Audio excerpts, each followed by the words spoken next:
के आने का मकसद कोई बड़े बड़े आश्रम बनाना, कोई बड़े बड़े महल बनाना, कोई बड़ा बड़ा नाम कमाना, ऐसा बिल्कुल नहीं है।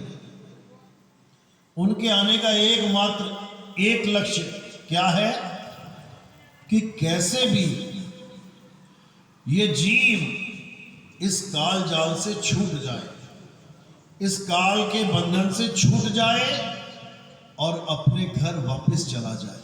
बस एक ही लक्ष्य है उनका और कुछ नहीं। उस एक लक्ष्य को सामने रखकर वो बार बार इस धरातल पे आते हैं।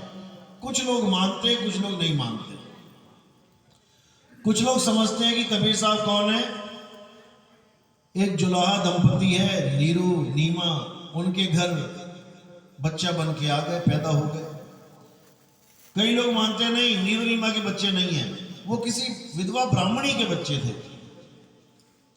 कई लोग मानते नहीं, वो दोनों के बच्चे नहीं थे, वो सतलोक से आए थे, कमल के फूल पे प्रकट हुए।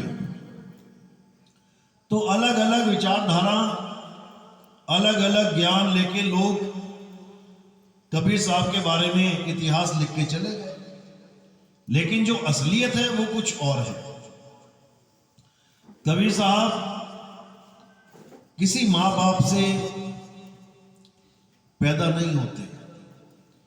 कबीर साहब ना तो जुलाहे थे और ना ही किसी ब्राह्मणी के पुत्र थे। कहते संतों अविगत से चला आया, कोई मेरा भेद मर्म ना पाया। ना हम लीना गर्भ बसेरा, बालक होए दिखलाया। संतों अविगत से चला आया, मात पिता मेरे कछु नाही, ना मेरे घर दासी। और जुल्हे का सुत आन कहाया, जगत करे मेरी हांसी।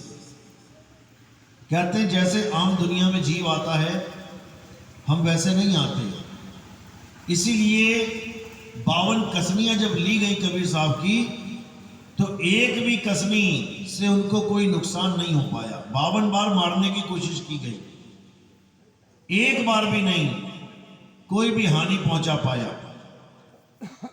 ये सब लीला हम जीवों को ताड़ने के लिए, हम जीवों को समझाने के लिए की गई। गुरु ग्रंथ साहब में भी वाणी दर्ज है, गंगा की लहर में मेरी टूटी जंजीर, मृगशाला पे बैठे कबीर। गंगा में बांध के फेंक दिया गया, उनके हाथ में बड़ा पत्थर बांध के, पैरों को बांध के फेंक दिया गया। कहते मेरी टूटी जंजीर, वो सारी जंजीरें टूट गई और मृगशाला पे बैठे कबीर। लहर के ऊपर ऐसे बैठ गए जैसे मृगशाला पे एक संत बैठ जाता है, बड़े आराम से। तो ये सब किसके कारण, किसके लिए?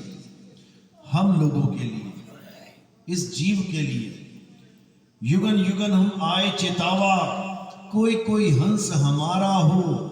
कहे कबीर ताही पहुंचाऊं, सत्य पुरुष दरबारा हो। युगों युगों से आ रहे हैं। सतयुग में सतसुकृत नाम से, त्रेता में मुनिंद्र नाम से, द्वापर में करुणामय नाम से, कलयुग में कबीर नाम से चेताने के लिए आ रहे हैं। और चेताना किसको कहा जाता है? कहते हैं चेत जा,